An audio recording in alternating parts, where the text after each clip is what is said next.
But speaking about transitions, Ohio State, new offensive coordinator, Chip Kelly. How do you feel about that move? I think, okay. I'm looking at like future matchup sakes. Yeah. Like future matchup purposes. Yeah, go ahead. Oregon and Ohio State is going to be a great game.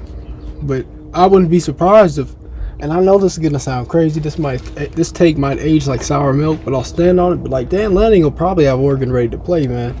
Like he's one heck of a defensive coordinator. Like, he's a defensive mastermind. You don't think he's not going to sit there and give it to Chip Kelly?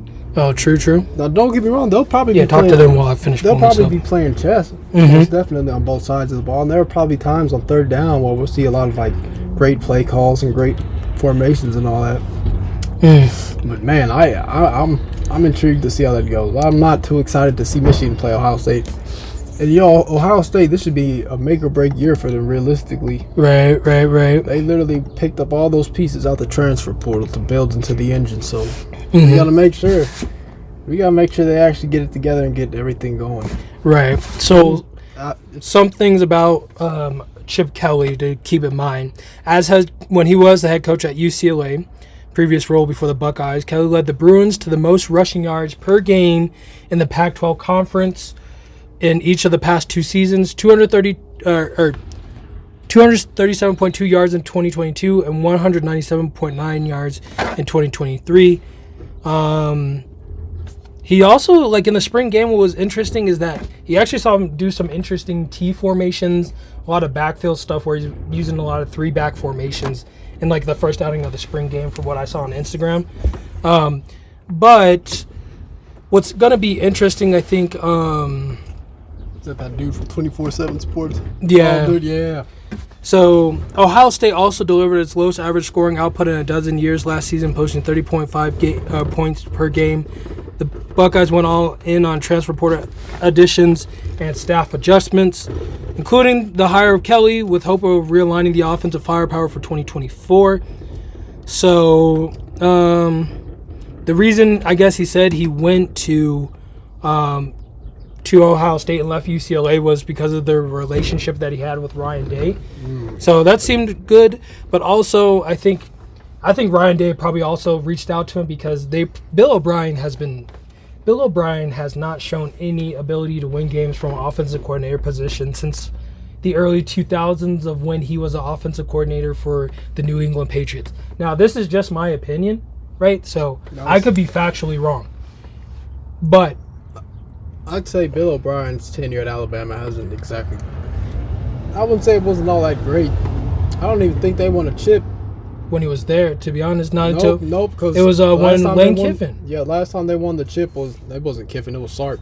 Oh, Sark, okay. The year they had Mac Jones and like Najee Harris. Was Lane Kiffin? Oh, Lane Kiffin left before that, right? Lane Kiffin was gone before that. Yeah, because he went down to that one Florida. He went to Florida Atlantic University, and now he's at Ole Miss. Right. So, honestly... The Bill O'Brien stunt hasn't... Yeah, Bill O'Brien has probably been lackluster in his performance. I mean, at this point... He's no longer there either, I don't think. No, they got rid of him like a month or something and they were like, we got to get somebody new. And it happens to be Chip Kelly. Oh, it was Tommy Rees that had that Alabama hired, I think. Okay. Yeah. So, honestly, I think this is a better fit for them. It's going to just be interesting. One thing that he could probably bring is probably going to be just a heavy emphasis on actually running the ball. Because even at his days at Oregon, they had a very heavy emphasis on running the ball.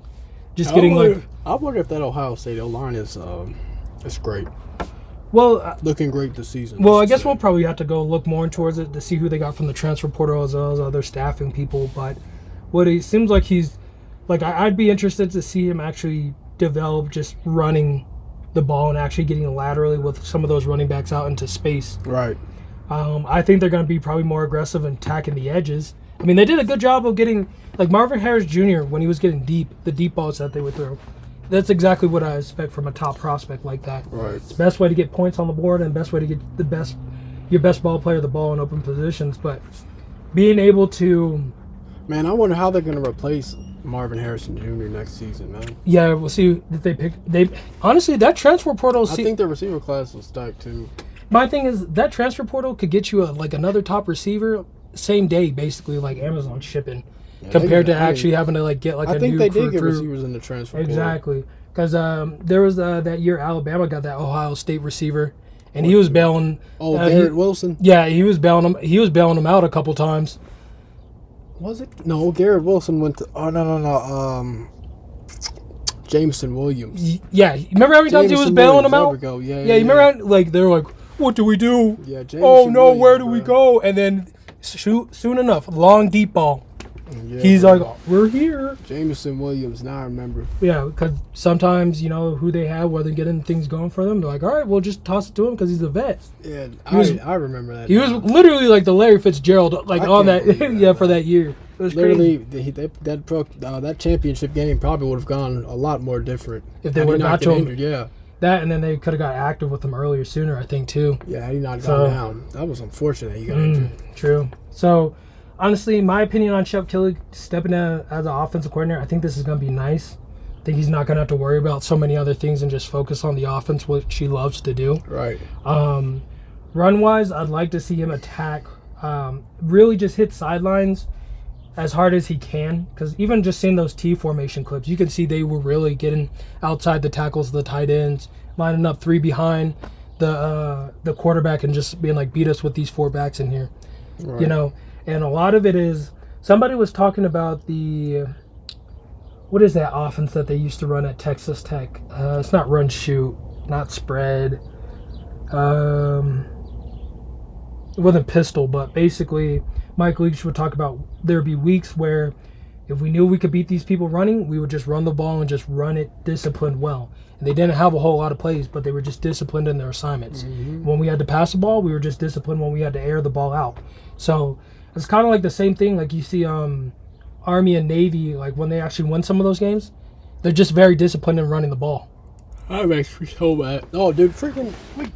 Go ahead. Like Go Air ahead. Force, I remember Air Force was disciplined and they freaking choked it towards the end of the season. Yeah, so it's just like, I wonder if they're going to go with that and consider that a balanced approach for themselves by saying, hey, when we find teams that have pass mismatches, we're going to just be disciplined in our pass approach.